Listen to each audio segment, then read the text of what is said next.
electrical fundamentals. The electrical circuit is the first thing we want to establish. Electrical circuit operates this. Let's say it's a battery.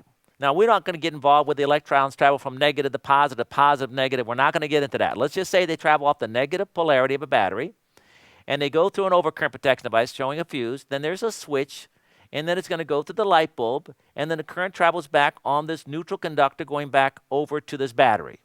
This is an electrical circuit. And if you could, I'd like you guys to take a pencil and a paper. I'd like you at home, I'd like you to write some fundamental things out. And would some of you guys on the team write this down, get something and write it down? And I'm curious if we can come up with something at the end. A lot of times I think we're going to do this and I forget to do it. See if we can make some fundamentals. Number one fundamental we want to remember is this. Current leaves the source and returns to the source. Those are facts. Okay?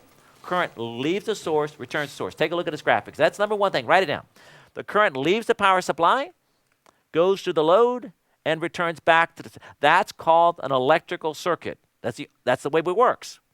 Now, alternate current works off of this. That is that if you move a magnetic field through a conductor, that will cause the electrons to be moved in a closed circuit.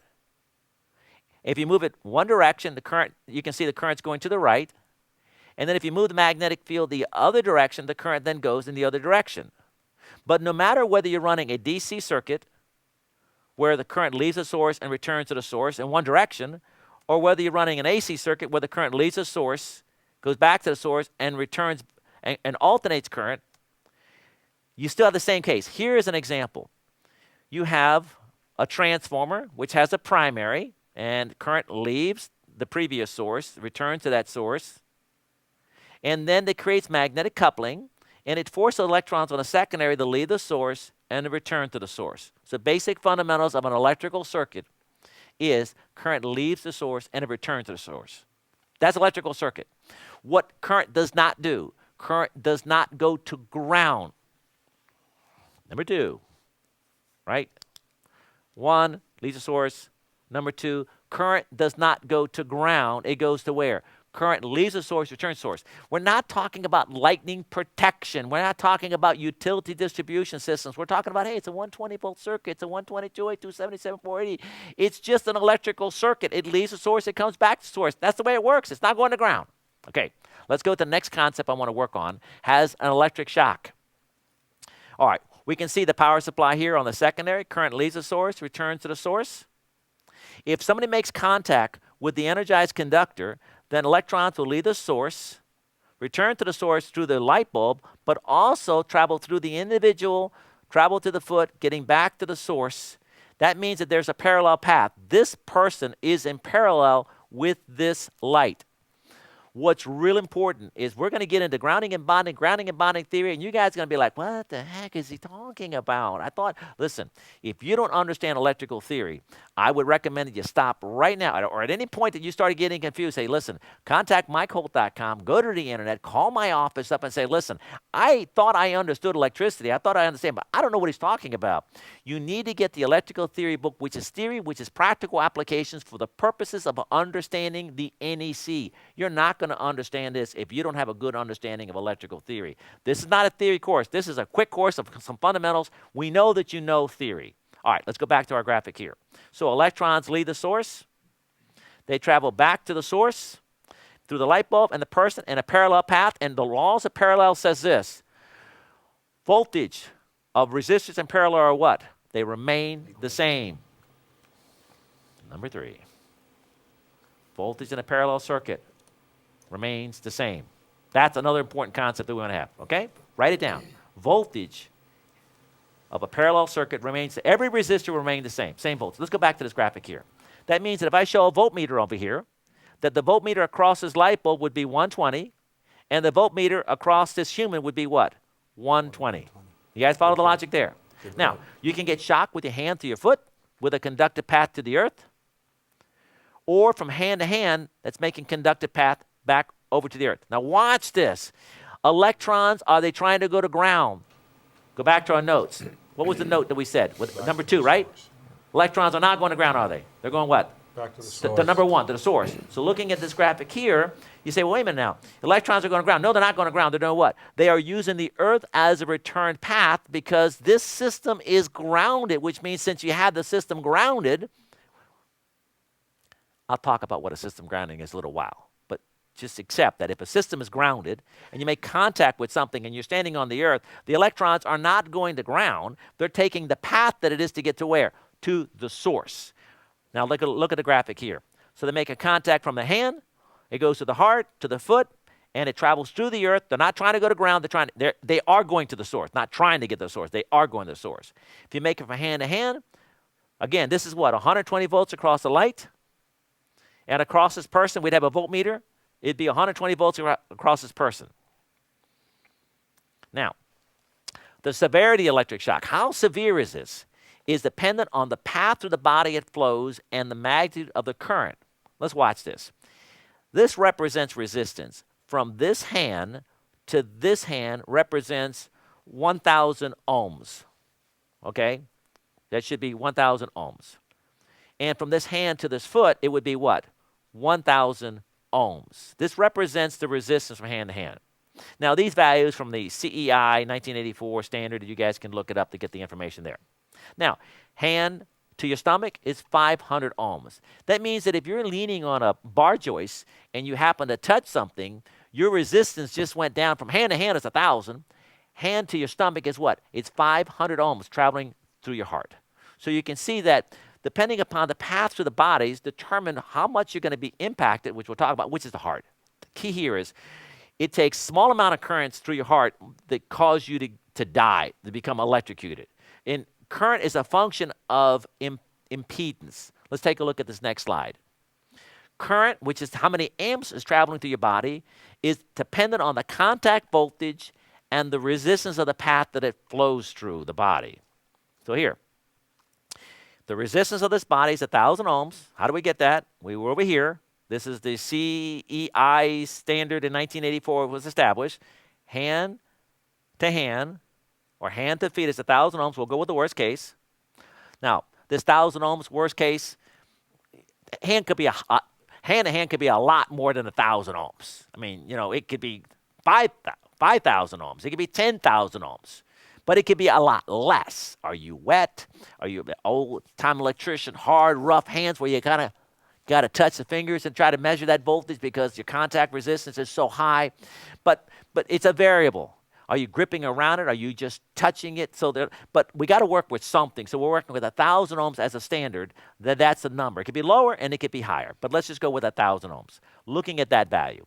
If you have a 1,000 ohm resistor connected what? In parallel, again, with this load here, that means this person, if I put a voltmeter between these two things right here, between the two hands right here, the voltage between these 2 points here is going to be 120 volts. If you take a 1,000 ohm resistor and you apply 120 volts to it, then that means a current leaving the source, traveling through the person, through the body, returning back over to the source. Again, right? Electrons are not trying to go to ground. No, electrons are not going to ground. Electrons are going to the source. We can do the math. I is equal to E over R. We're working with resistance. We're not going to worry about impedance, so it's all the same thing.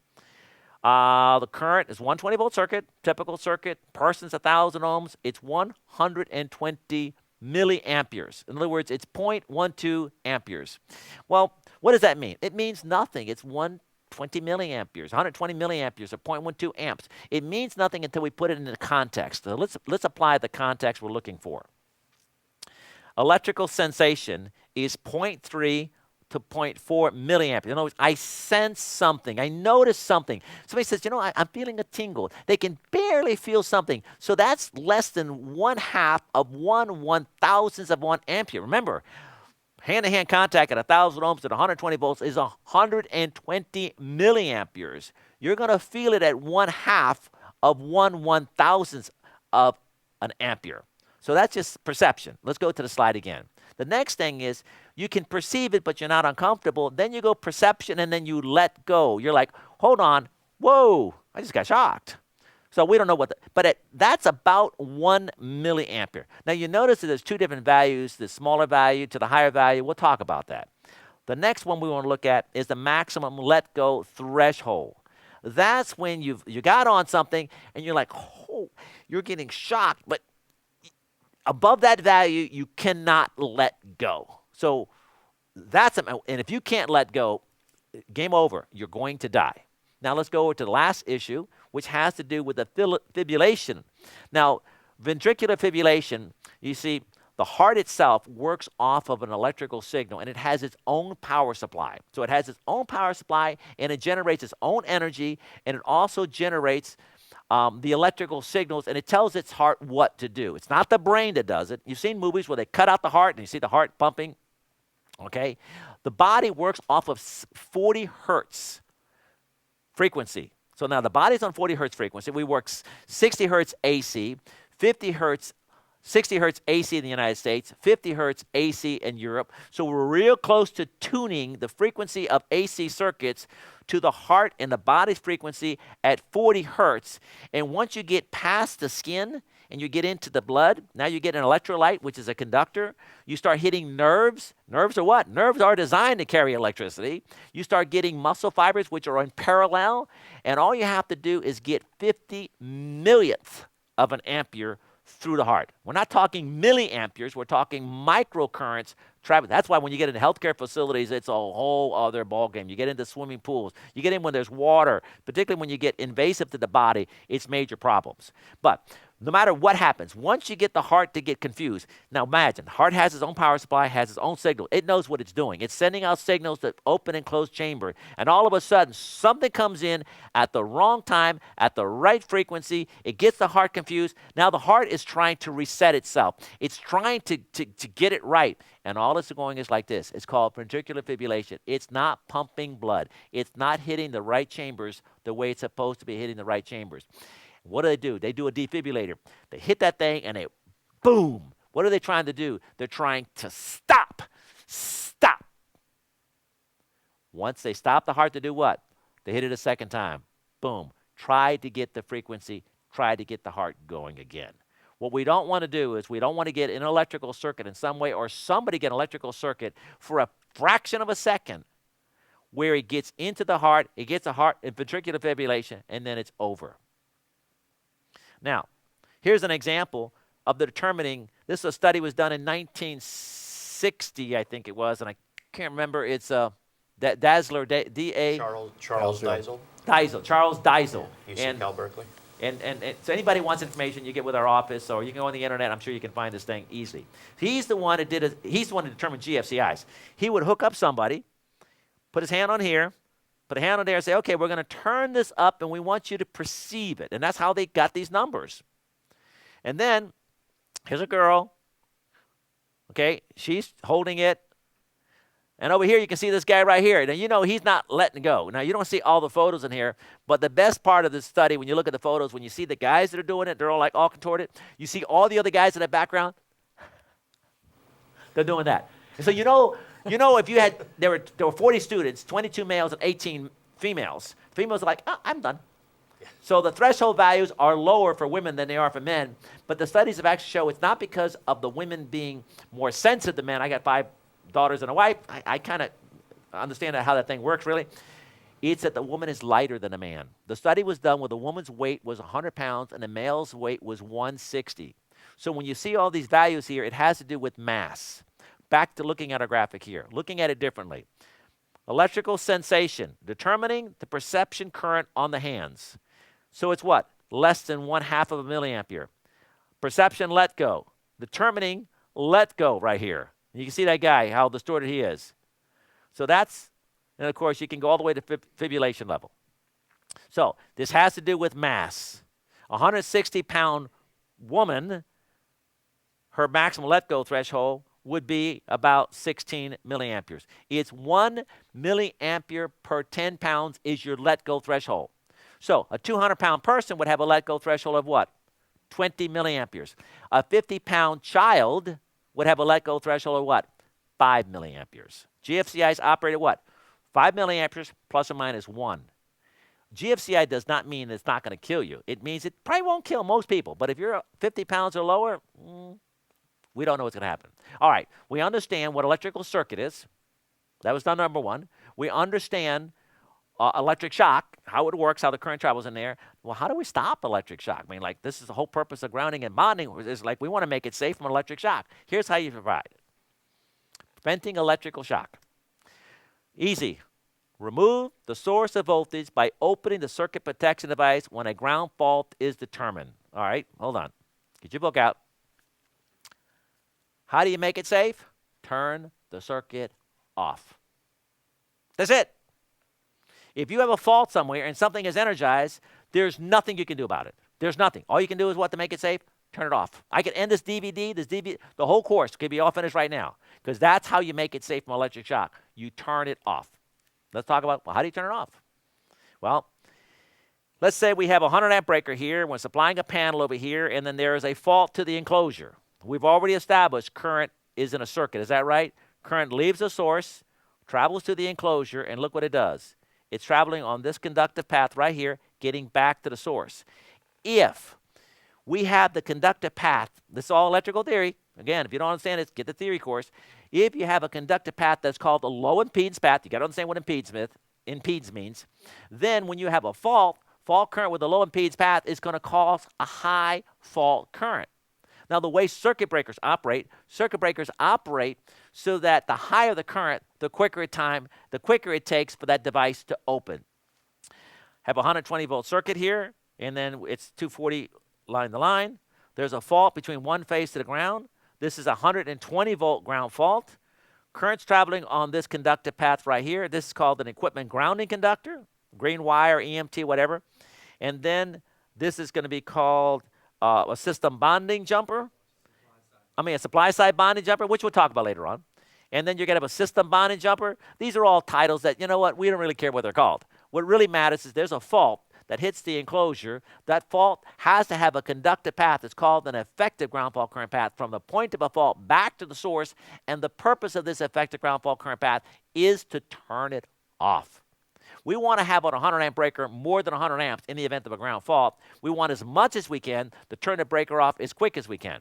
Let's take a look at this example again. So, if I have a fault here and I have an effective ground fault current path here, so low impedance that would allow 583 amperes of current, then this 100 amp breaker right here would open. Now, I'm not going to get into the math and how the currents flow. I'm talking about the concepts. That's how you turn it off. The only way to make something safe, what did we say? That was number 4, I think it was? To make it safe was what? To turn it off. So that's it. The only way to make it safe. The only way you can turn it off is what? If you want A is and then A1, how do you turn it off? You turn it off by making sure, I guess A1 would be what?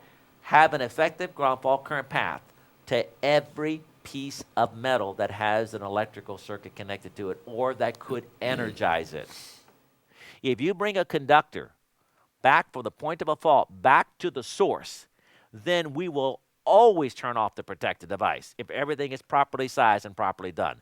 Then we're going to turn it off. You'll make it safe. There is no other way to make it safe. So take a look at the graphic here. That means that if you had a pole or any load, you have to do what? You have to bring an equipment grounding conductor to that particular piece of equipment. Now, sometimes you'll see people put ground rods at poles. Now, the ground rod at a pole serves absolutely no purpose, zero, and if anything, it might confuse people. But we'll talk about that later on. All right, let's move on. All right, so now what is grounding? Because we talked about the electrical circuit, right? And then we talked about electric shock, and we talked about how to make it safe from electric shock was to turn it off. Now, but I thought grounding, Mike, I thought electrons went to ground. No. Well, I thought electrons took the path of least resistance. No. Well, doesn't grounding assist in clearing an overcurrent device? No. Well, doesn't grounding bring everything to the same potential? No. It doesn't do any of those things? No. Well, then what is grounding? First of all, Article 100 defines what ground is. It's the earth. Pretty simple. What does grounded mean? Grounded means that you actually connected something to the earth or to some conductive body that extends the earth connection. Let's take a look. Here's a wire. I'm going to just tell you what this is because you don't know yet. This is called a grounding electrode conductor, and it's going to go from this equipment. The grounding electrode conductor is going to go to the structural steel. Now, this steel is connected to the rebar which is a footer electrode. And since this anchor bolt is connected to this rebar, and this rebar is considered a concrete encased electrode, this steel is now considered an electrode. And the electrode is also in the earth here. The purpose of this electrode is a connection to the earth. In other words, the earth doesn't come with terminals. So how do you ground something to the earth when it doesn't come with terminals? Well, you stick stuff in the dirt, and then you run a wire to something that connects to dirt. You run a wire to the ground rod, you run a wire to steel, which is connected to the rebar, you run a wire to the rebar. It doesn't really matter how you get there. If you run a wire to something that's connected to the earth, then it's what? It's grounded. Because what does ground mean? Take a look at the graphic here. Ground means the earth. Well, then make a connection to something that's conductive, that's purposely designed to be to the earth. Well, then it's grounded. All right. Okay, hold on, Mike. You talked about electrical circuit. You talk about electric shock. You talk about how to make it safe by turning it off. And then you're talking now about grounding. But grounding, you said, it doesn't clear a fault. Grounding doesn't bring everything to potential. Grounding, electrons are not going to ground. Electrons are not taking that path of least, only the path of least resistance. Well, then what's the purpose of grounding? That is what we really need to talk about. Here is a little snippet that I took out of Industrial Power Systems Handbook by a gentleman named Beeman, who wrote this in 1952. This is one of the chapters. I think it's chapter 5. It says this: the word grounding is commonly used in electrical power systems to cover both system grounding and equipment grounding. Okay, so now make a note here. Whatever, is that number 5? You guys making notes? Anybody keeping track of these things? It's number 5. Is that number 5? So number 5 is that we have system grounding and equipment grounding. Okay? So now we got to figure out, well, what the heck is system grounding? What's equipment grounding? All right. Now, there are 2 types of systems. You have an ungrounded system. Let's take a look at this. Take a look at the secondary winding. Again, you are assumed taking this course that you understand electrical theory. This is a system. If you take a look at this system, the system secondary is insulated, and these conductors themselves are all insulated, and there is no fault. None of these conductors are connected to any equipment. That means that this system is ungrounded. The system winding, the actual winding, it's not connected to anything that could be an extension to the earth. In other words, it's not connected, Scott, right, to the enclosure that has a connection to a conductor that has a connection to the earth. So therefore, that system is not grounded. Okay. Well, then there's no grounding of an ungrounded system. But we're talking about, Mike, we said, okay, we're talking about system grounding and ungrounding. Well, in system grounding, you could have an ungrounded system. That's system grounding, right? Because it's an ungrounded system. Now, let's go to the next one. Yeah, but what are the problems with ungrounded systems? See, there's a problem with an ungrounded system, is that equipment can easily be damaged from transient overvoltages caused by indirect lightning and restriking ground faults. Now, if you heard what I just said, you should have no clue what I'm talking about. But take a look at the next slide. Overvoltage is explained clearly in this book, Industrial Power Systems Handbook by Bierman, and I just ordered this online. It's a 1952 book, and the books that were written in the 40s and the 50s, the engineering books and those that, man, some of that stuff was just golden. And in this particular book, here's what he says. He says, overvoltage sources. There are many varied sources of overvoltage of sufficient magnitude to be damaging to the insulation of AC industrial power distribution systems. In this chapter, the mechanisms of which the prominent overvoltages are created will be described, and preventive measures suggested. Treatment of the following will be included. Static. Well, static electricity, you need to ground that. Physical contact with a higher voltage line. What do? Resonant effect with series inductive capacitor circuits, called ferroresonant.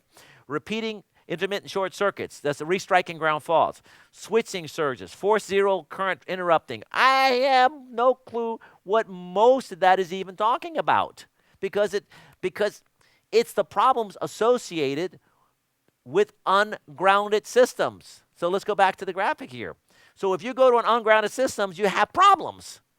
And so what Beeman is saying is that, listen, we started the industry with ungrounded systems, and we got just a lot of problems with overvoltage. So he suggests what you need to do is you need to go to a grounded system. All right, let's talk about a grounded system. Now, a grounded system, take a look at this winding. Here's a Y secondary. It's insulated conductors, and all the conductors leaving the windings are all insulated, okay? Except, look right here, we take the actual winding itself, we run a wire down the grounding electrode conductor over to a structural steel, which is ultimately connected to the earth. So now we've taken this system and we grounded it.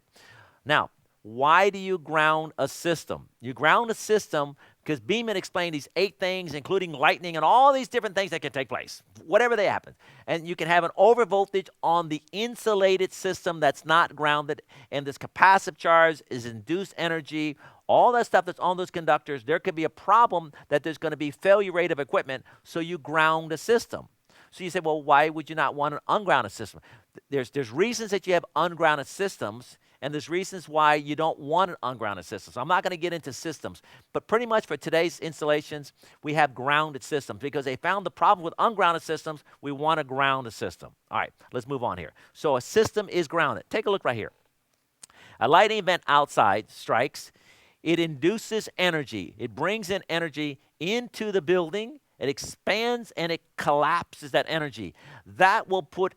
It will push those electrons in that building on those insulated conductors. That energy is trying to get to the earth, and if you don't provide a path to the earth, you're going to be damaging equipment. That's what Beeman was explaining back in that book that we talked about there. So take a look here. If we ground the system, then that induced energy on all those conductors is going to come back to the system, and it will use that grounding electric conductor and get to the earth to be able to dissipate that magnetic pulse of energy. We're not talking about clearing a fault. That's why the code says, what is the largest conductor required to a ground rod?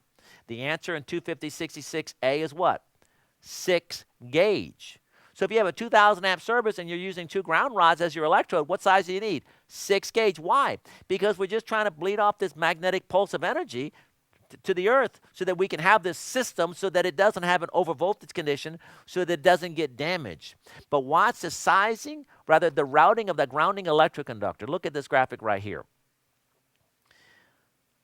The grounding electric conductor, it's a note, informational note, and it tells us this, that conductor should not be any longer than necessary, and we should not have any unnecessary bends. If you know anything about surge protection, you want the wires to be what? As short as possible. See, lightning is a high-frequency DC pulse of energy. So it's high-frequency DC pulse of energy going one way, real fast. Well, what we want to do is have that wire as short as possible. Because, see, inductive reactance is 2 pi FL. F is the frequency. You go from 60 hertz to, let's say, 10,000 hertz or 20,000 hertz. Well, now that wire had a certain amount of resistance. The inductive reactance on that wire, added to the resistance, the impedance on that wire is astronomical. See, what you don't want is a long grounding electroconductor going to some great ground. You might have a great ground that's, say, 100 feet away, a well casing. A well casing is 100 feet away. Man, you're not going to get a better connection to the earth than a well casing that's 100 feet in the ground. I mean, come on, that's the whole purpose of it. There's a terminal in the earth to go to. The problem is you got to run 100 feet of wire. You run 100 feet of wire and you're carrying high-frequency DC pulse to that well casing to get to the earth. You'd be better off running a 6-gauge wire right there, 10 feet long, 2 ground rods, and then if you're talking about the purposes of grounding. So we got to understand, what is the purpose of grounding? Now, that has to do with system grounding. And Beeman said there's 2 types of grounding. There's system grounding and there's equipment grounding. Let's move now over into equipment grounding. Now, it's really metal equipment grounding is what we're talking about. It's real simple. Metal parts of electrical equipment are grounded to reduce arcing within the building structure from induced voltage from indirect lightning. Now, equipment grounding is different than system grounding.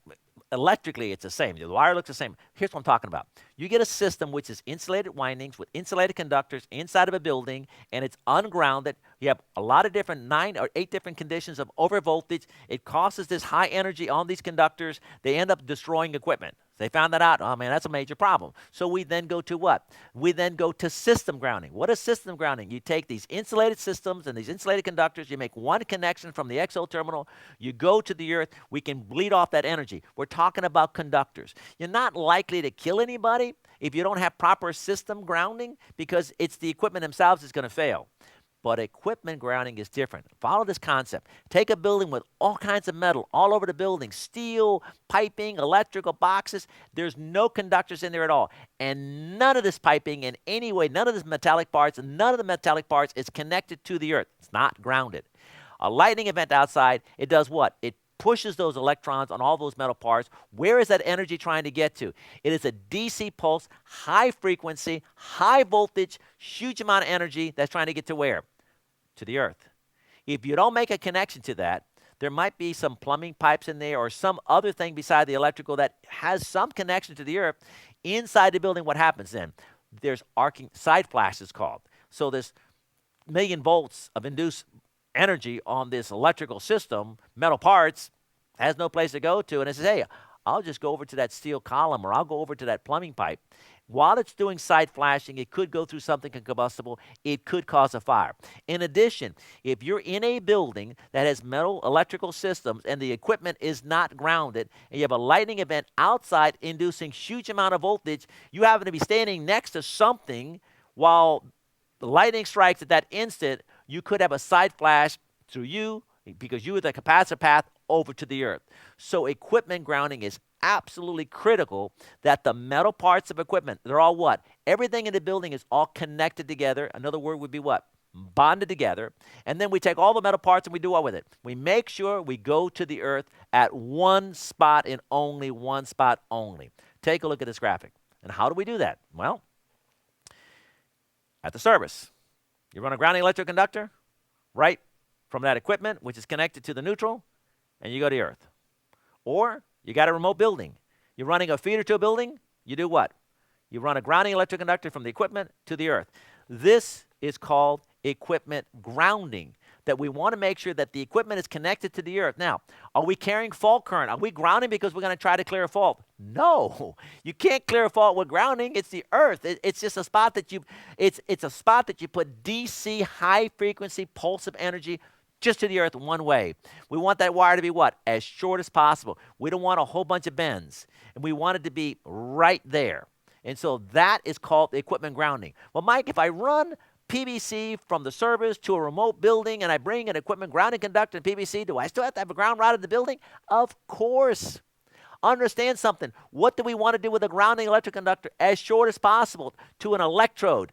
Not some wire inside of a raceway that goes 100 feet from one building to the other building. No, no, no. That's an equipment grounding conductor. Why do you have an equipment grounding conductor? That was to make it safe. It's your protective conductor. The Europeans label it as a PE, protective earth conductor. It's your protective conductor. So your green ground wire is your equipment grounding conductor because that was, I think, which one was the one about the clear fault? Was it number 3? Have an equipment grounding conductor on our notes? 4 and Number 5. 4. 4 and 5. Number 4? Remove or de-energize. So equipment grounding is to provide a path from the energy that's induced on the metal parts to the earth. And let me explain something that's really important to understand. Grounding is electrical systems, according to NEC, is not for lightning protection. If lightning directly strikes an electrical system, whatever it does to it is what it does to it. And then you go and you fix it. The NEC is not a lightning protection standard. If you want to protect electrical equipment from a direct lightning strike, then you would put NFPA 780 lightning protection systems, and that way it's designed to capture the energy of a direct lightning strike to air terminals, parallel those conductor paths to the earth, and take the energy. We're talking about, so see, lightning goes, where's lightning? Where's it come from? How does it work out? Okay, here we go. Energy from the earth is going to be raised and brought into the atmosphere.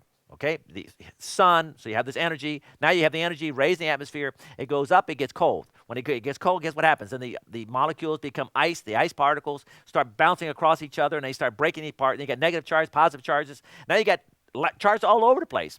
Now you're having equalization of electrical charge. It's just the way things work out. Well, you have lightning. It goes from cloud to cloud, cloud to earth, earth to cloud, even from earth to space. It's called sprites. Okay, so there's and you know what? Talk to anybody who knows lightning, they'll tell you, we really don't know how it works. So let's understand something. Nobody knows how it works. But we do have some concepts that if lightning is trying to equalize itself and there's a discharge, if it directly hits something, it's going to do whatever it's going to do to it. But we're trying to protect against electrical systems over voltage and equipment over voltage. When lightning doesn't strike the equipment, lightning strikes the earth, it induces energy. That energy that's being induced is seeking the path to the earth. And if it doesn't, it'll get side flashes and causing fires. All right, let's go to myths. Let's talk about some myths. Grounding myths. Here we go. Ready? All right, here we go, right? Grounding provides a path necessary to clear a ground fault. How do we clear ground faults? That's one of number 4 or number 5 somewhere in our list of things there. Well, in order to clear a ground fault, you have to have what? You have to have an effective ground fault current path, which low impedance from the point of a fault back to the source. Take a look at this graphic. You take a pole and you take it and you drive it in a ground rod and you got a 25 ohm ground contact resistance and you have 120 volts. Well, Ohm's law, I is equal to E over R. 120 divided by 25 ohms. It's only 4.8 amps. You know, and if you're an electrician, electrical contractor, and I've done this at my seminars in different places, just drive a ground rod, take 120 volts, connect it to it, turn on the breaker. No, it's not going to trip the breaker. It's not supposed to trip the breaker. Scott, did you do this at your shop before? Oh, yeah, we've done that before, sure. We've hooked it up directly to secondary of a transformer, done all kinds of stuff. It's not going to trip. But what did the guys think? Well, initially, people go, of course it's going to trip. You know, people, all right, let's turn it on. What happened? Nothing. You know, of course not. It's not going to trip. You can weld with it if you want to, but it's not going to trip. You know? All right, myth number 2. Current takes a path of least resistance. We've heard this all our lives. Matter of fact, I've said this when I used to teach grounding and bonding classes. I don't think so. Take a look at this. And by the way, this is an example of something on the internet. A properly grounded electrical circuit boxes, devices, and service panel grounds that give the electrical current the easiest path to ground and that reduces the chance of someone getting shocked or getting electrocuted. That is absolutely false. Down at the bottom, the earth absorbs the overcurrent or short circuit harmlessly, and having done so, eliminates the threat to anyone that may have otherwise been the grounded path. Are you kidding me? This is live stuff on the internet, what people are saying, that grounding provides path to the earth, it makes it safe. It doesn't make it safe. Let's take a look at the graphic. Here's a pole.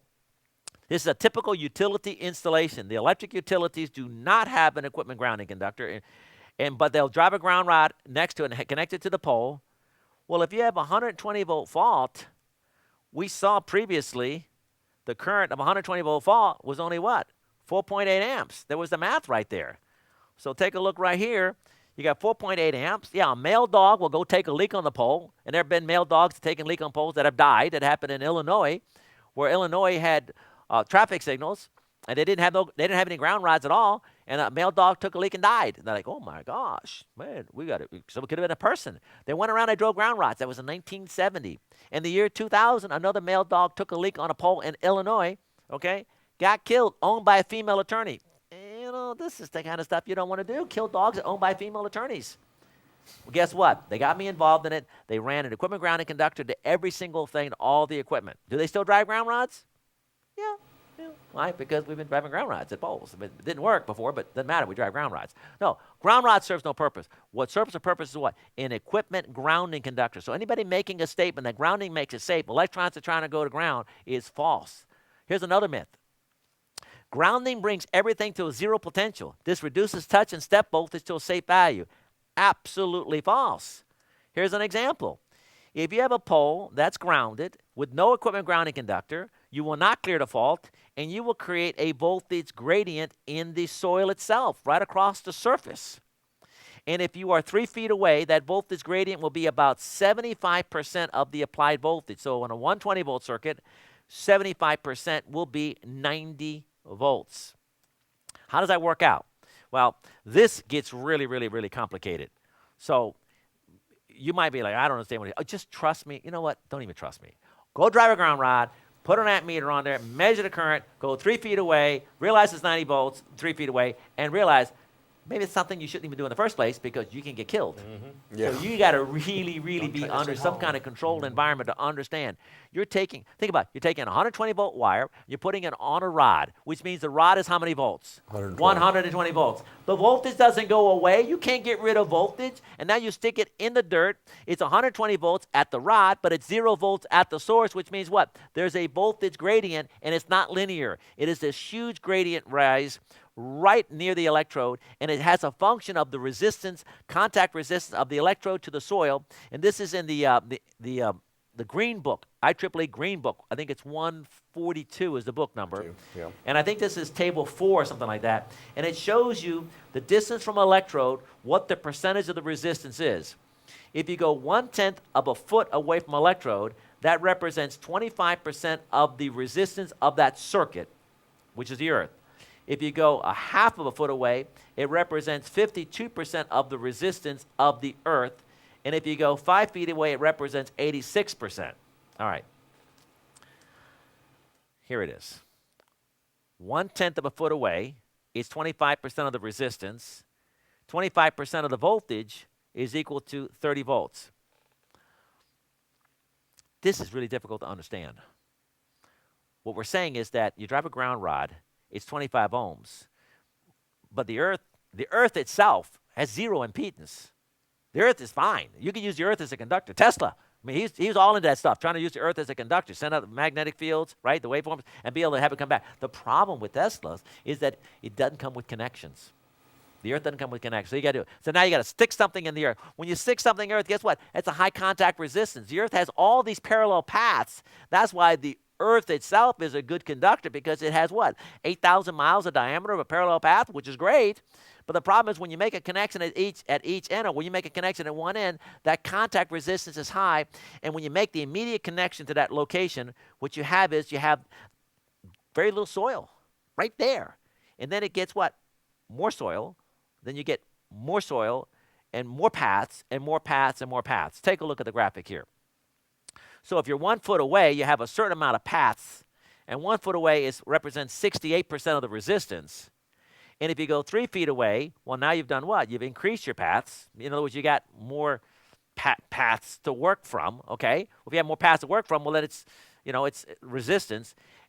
When you get about 25 feet away, basically, now guess what? Now you're in the earth. Now you're back into all those parallel paths. So it takes about 25 feet radius, which is what?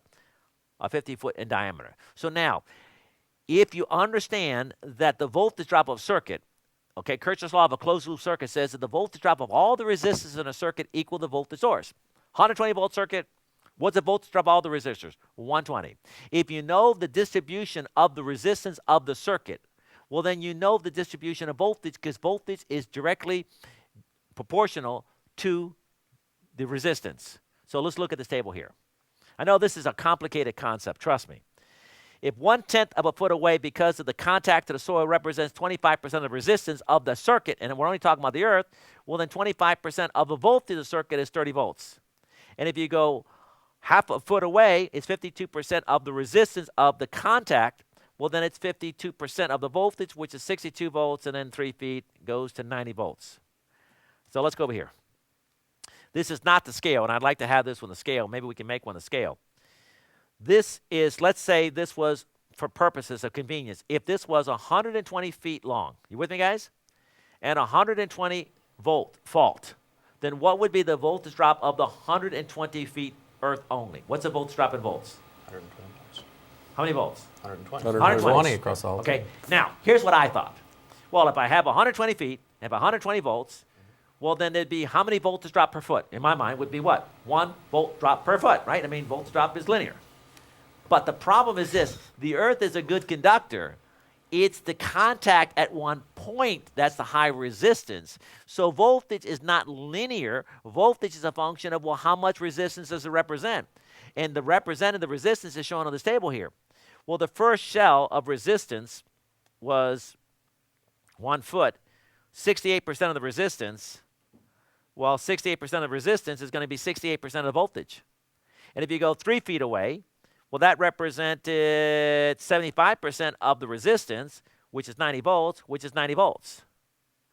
And so that's why grounding does not bring anything to a zero potential. All it does, it creates a voltage gradient.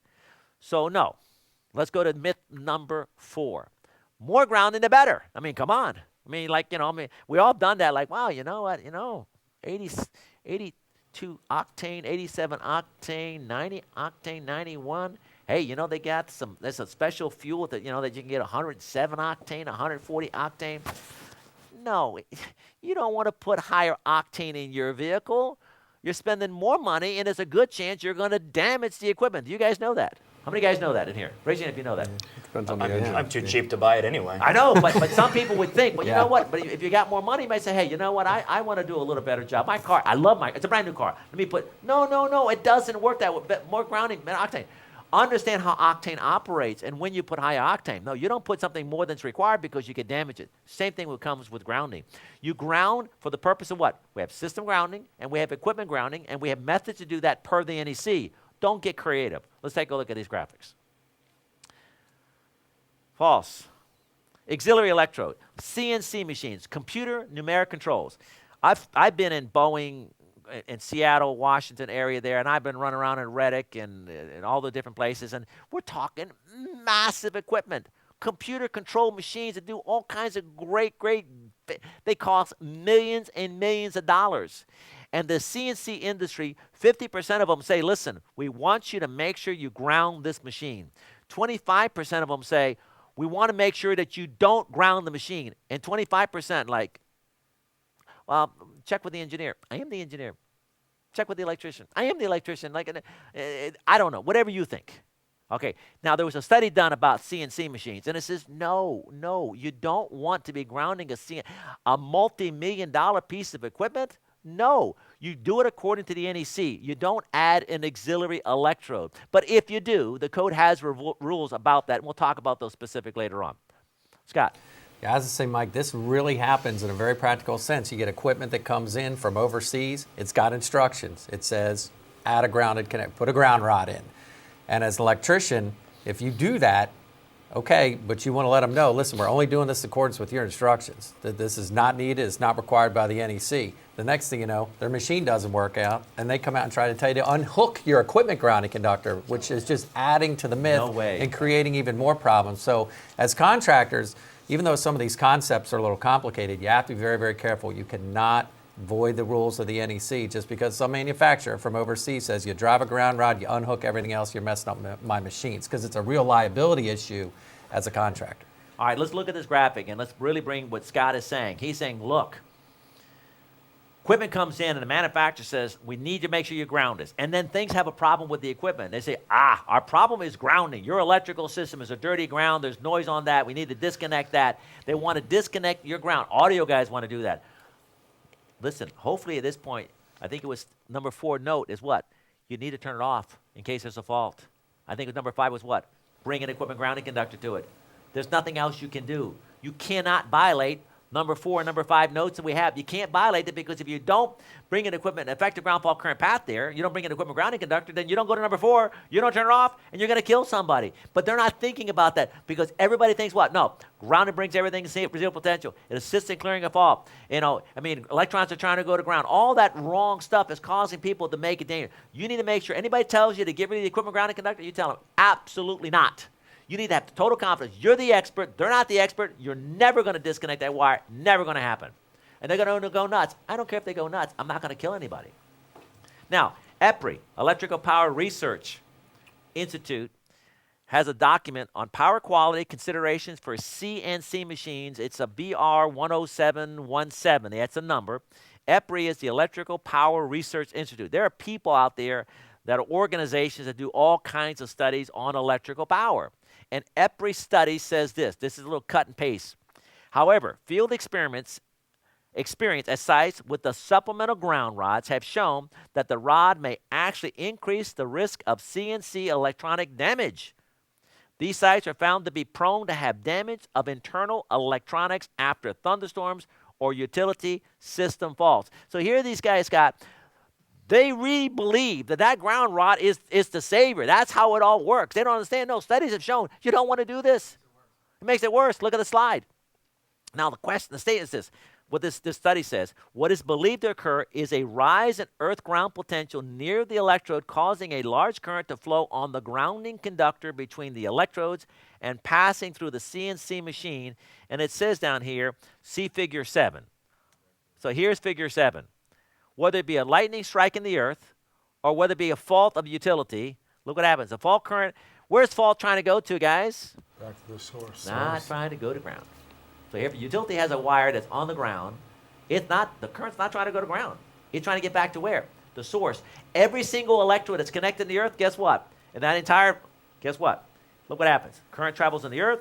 Oh, you drove a ground rod for your CNC machine? No problem. We'll go up the ground rod, through the equipment itself, travel on the equipment grounding conductor, get back over to the building, and then go down.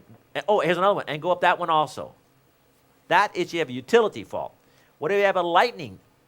Generators. I can't tell you how many people want to drive a ground rod at a generator. You got a $10,000 piece of a home generator, standby power, and there's a, well, why is there a lug?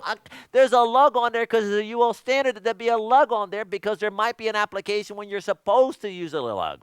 Okay, you don't always put a wire on a lug because a lug is there. You put a wire on a lug and you connect it to the earth if it's required by the NEC.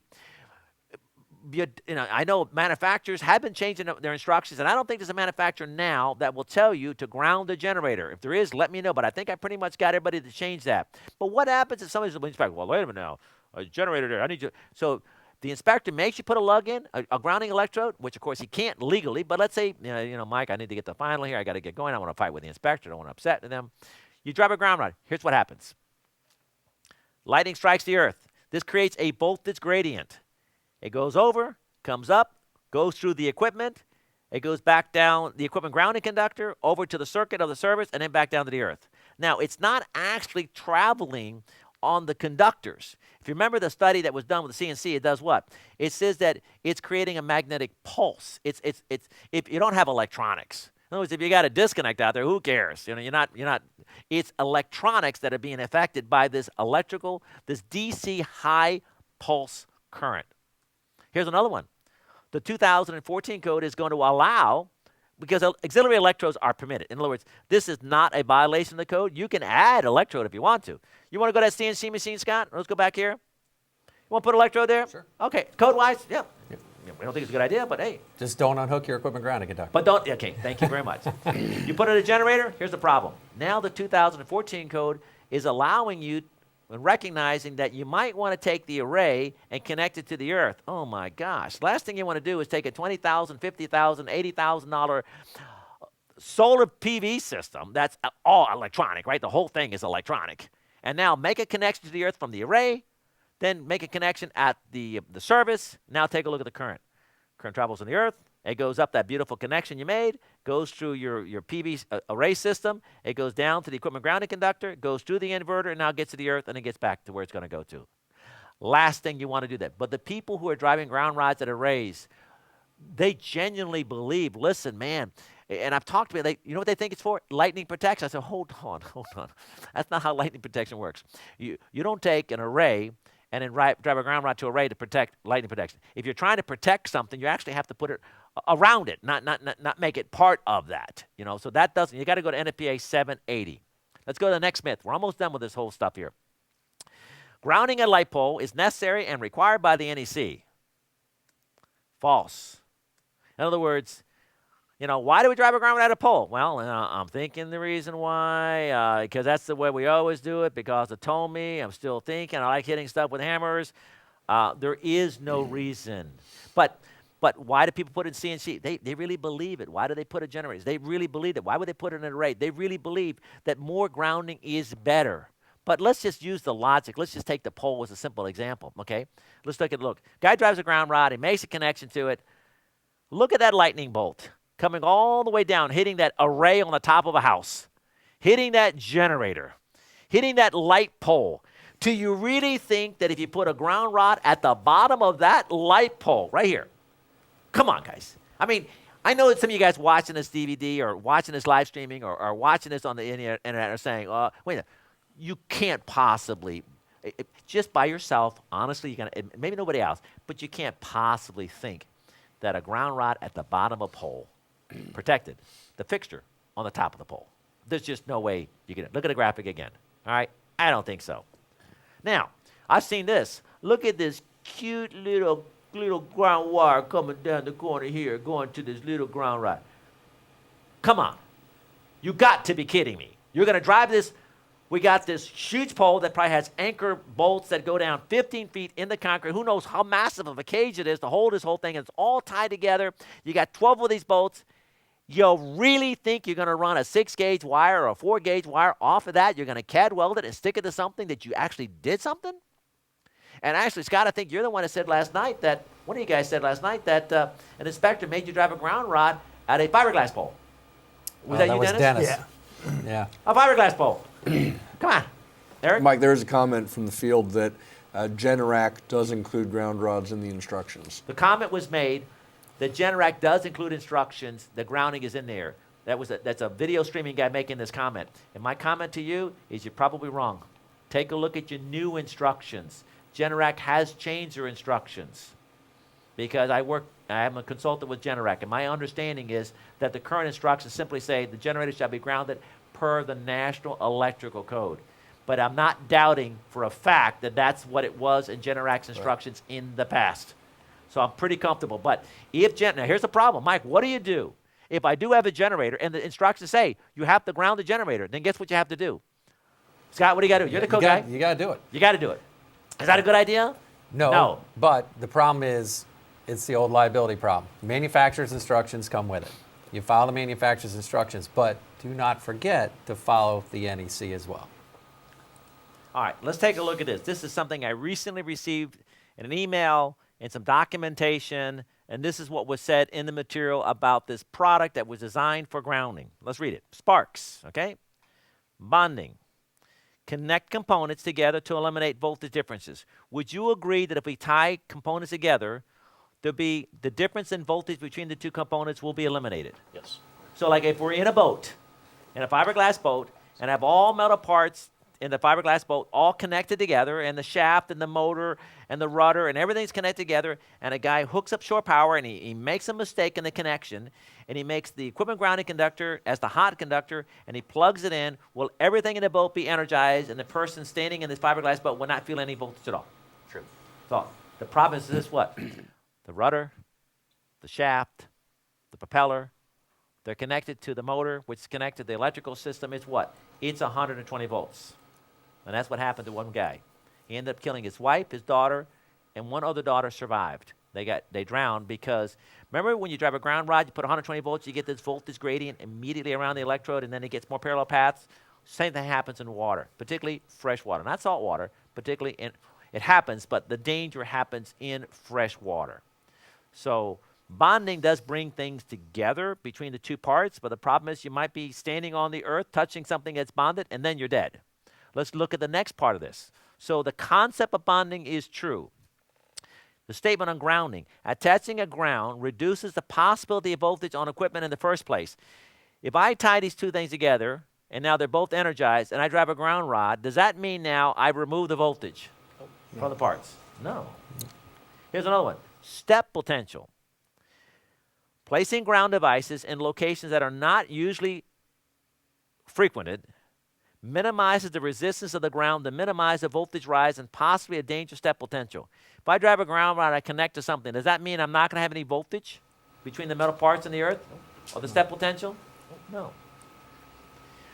Bonding devices together so there are multiple grounding points can lower overall resistance to ground and minimize step potential difference. In other words, the more grounds you put, well, then now you don't have to worry about touching that because you got a generator and you put 5 ground rods all over the place. And, of course, we have this,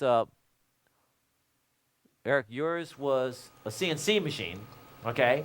And so we put one ground, and then they had a problem disconnect the equipment grounding conductor, so they want to put more grounding electrodes, more electrodes around that to make sure it's safe. No, you just can kill yourself in more places.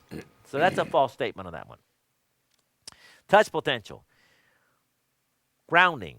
Minimizes ground resistance, will help trip breakers faster, minimizing duration of hazard. And that's like the number one thing you can possibly say wrong.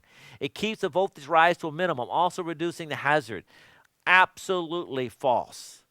Bonding devices together so there are multiple ground points will lower the overall resistance around, limiting voltage rise and duration of hazard. That is false. This is the problem that I'm dealing with. This is the problem that you guys are dealing with in the field. And everybody else that is drinking this Kool-Aid here. And that is that you go to try to talk to somebody and they're like, you don't know what you're talking about. Electrons take the path of least resistance. All the stuff that you just saw. I just showed you a brochure. If you got that brochure and you try to call the manufacturer, which I did, and you try to explain to the guy, you're going to kill somebody. Stop what you're advertising. Stop promoting this. Don't do this. I found out, and last night we were having dinner, and Eric was saying something about a welder, and then later on it occurred to me when I talked to this guy is a welder. They came up with this device. Eric, you want to tell us a quick story? Hopefully it'll be relevant, and I won't have to cut you off for the video. Tell us about welding and the concepts of welding that maybe a welder might have thought that was true. I made a presentation a long time ago that I had to make it very quick, and so I'll do the same one here.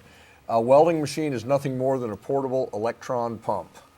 All it does is pumps electrons into a weld, and whatever electron goes into the weld has to come back to the same machine. It's a closed loop.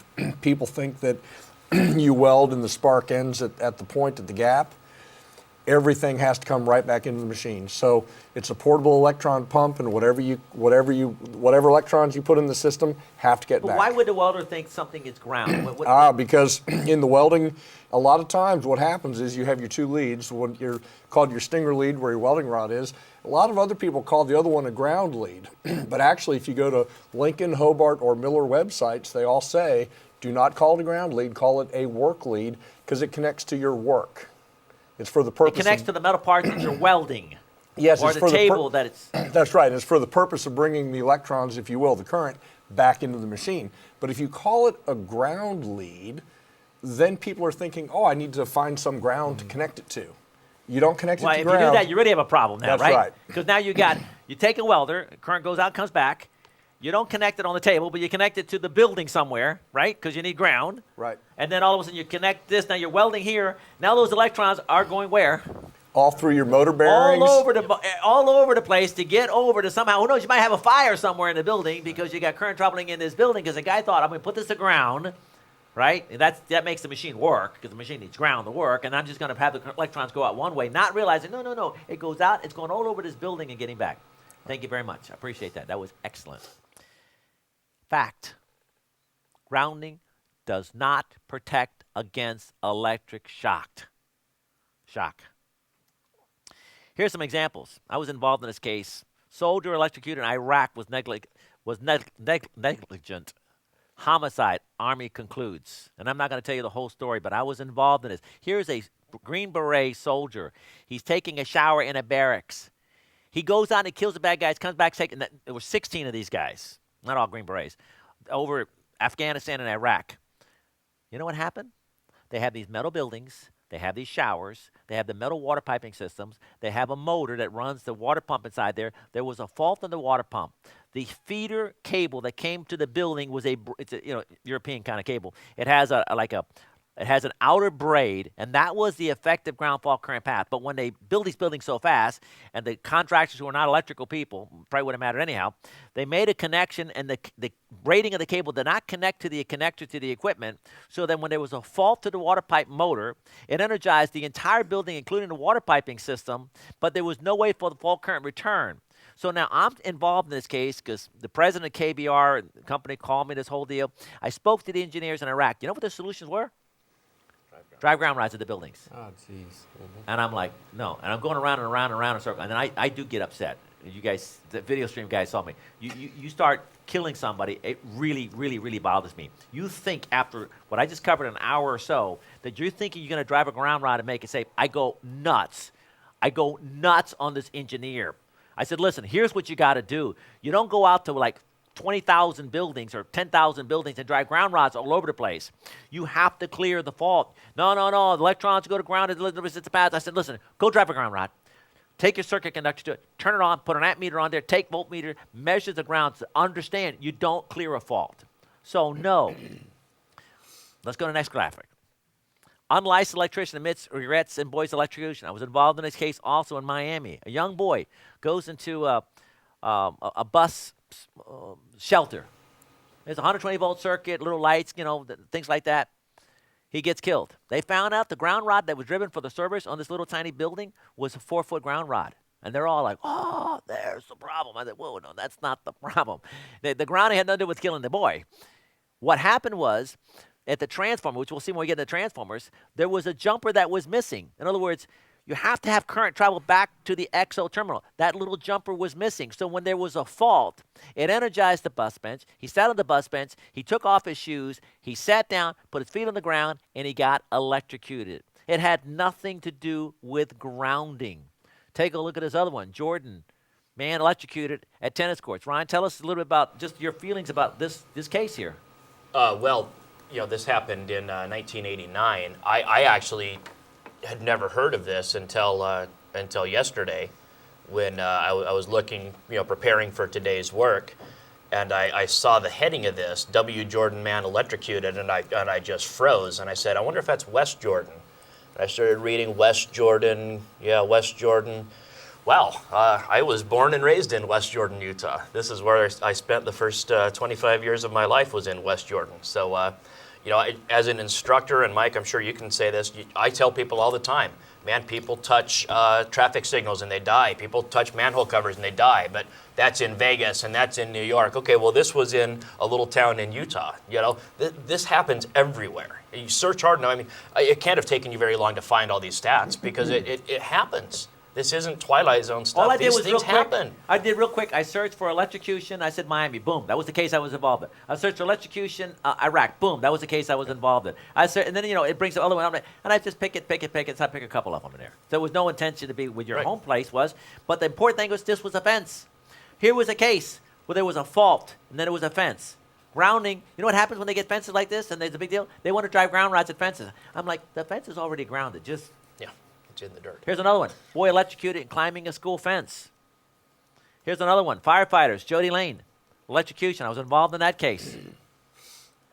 You might want to watch this DVD or that section again. You might want to, if this is on the internet, if you have this link on the internet, which we are going to put this whole thing on the internet, send it to every single person you know. If you ever have an argument with anybody, ever having to do with the ground, and say, you know what, I'm not even going to fight with you. You do it. As a matter of fact, what I'm going to do now that I have this DVD recorded, this video recorded, I'm going to put on the internet. When I get a call, a person asking me any questions having to do with grounding, I'm going to say, you know what, do me a favor. Go to MikeHolt.com, go to videos, click on that. I want you to watch that hour and 15-minute video, then give me a call. Do you understand what I'm saying, guys? In other words, I can't talk code with you. I can't discuss anything with you because you're so, when I say you're so messed up, I was so messed up until the 80s. Until I drove a ground rod one day because I was writing a book on electrical theory, and I found out that it didn't, and I did the math, 25 ohms, 120 volts, 4.8 amps. It didn't make any sense. So I drove a ground rod, and I'm freaking out. Like you said, Scott, I am terrified this thing is going to blow up the earth. I don't know what happens when you have electrons go straight to ground like this. I turn it on, and it didn't blow up. I put an ammeter, I measured 2 amps. I'm like, are you kidding me? And Scott, you were with me near the beginning of this whole process as you were a student. And I'm slowly unveiling this, and I started, wait a minute now. So I start teaching for the first time in the history of anybody I know of that grounding does not clear a fault. All these things. And I kept teaching. Scott, you and I had conversations for years that this will never, ever change. And then you saw it because you got on the code panel.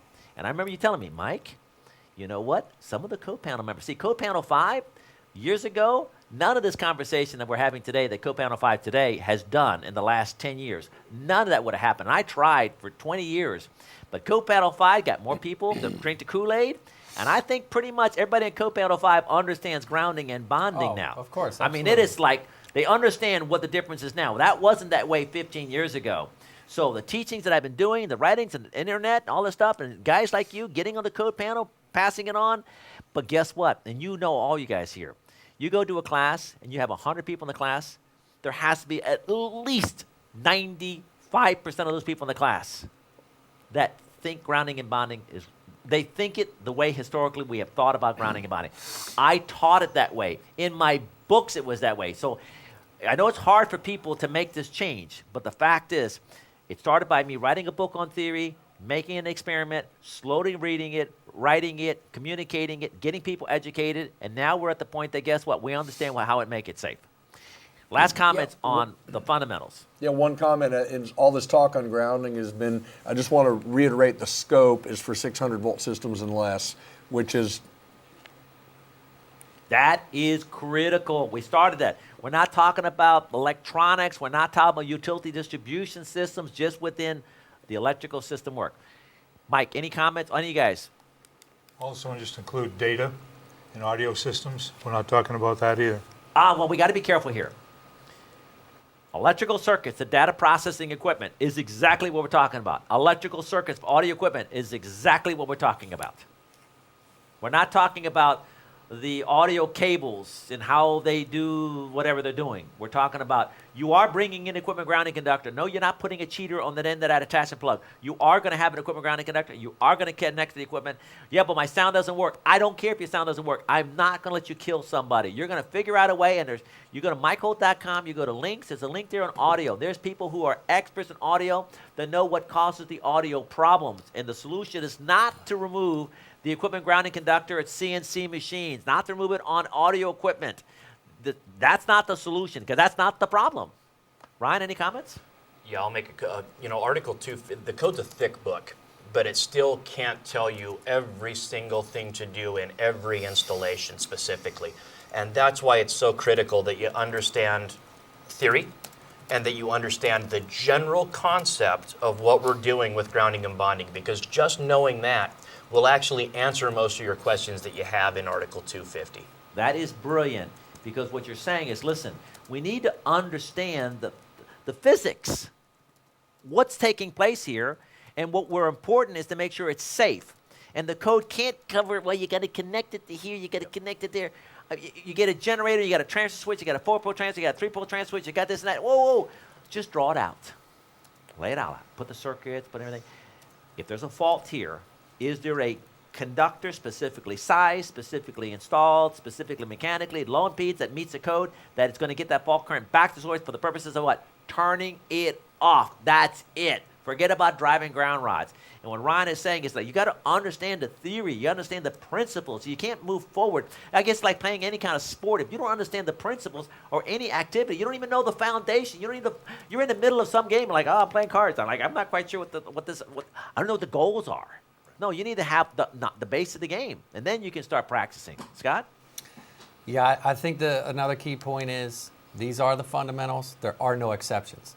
I like you got that. a data center and the guy's, rack isn't working, or, his whatever machine isn't working, you don't just eliminate all the fundamentals. There are no exceptions. The fundamentals are the fundamentals, just like in a sport, like you're saying, or anything else. And I'm always a big proponent, as you've taught for years, Mike, that as we're getting into it, read it in the code, follow it in the code, know where it is in the code. But if you get confused and you can't figure it out in the code, back up to the fundamentals, and that will help you coming forward. I love that. There are no exceptions to the fundamentals, right? This is physics. That's why they're the fundamentals. I didn't think about that. Dennis? Well, and the fundamentals that Scott's talking about is basically it's going back home. It's going back to where it was generated from. And so many people still believe that, and this is the way they're trained. They've been trained this way over and over and over, that everything goes to the earth, and it doesn't. It wants to go home. It wants to go where it was created from, the transformer, wherever. And you got to have that complete circuit. So you have to, read the code book and learn it you can't trust anybody in what they say most of the time, because they were taught the old way, and the old way is not the way it is, the fundamentals. All right, I think we got it. I think if anybody here has any questions, stop it, go back and watch it again and again and again. Take an electrical theory course, contact my office, get the information. You really got to understand, what is he talking about? All right, assuming you got that, that's the end of fundamentals.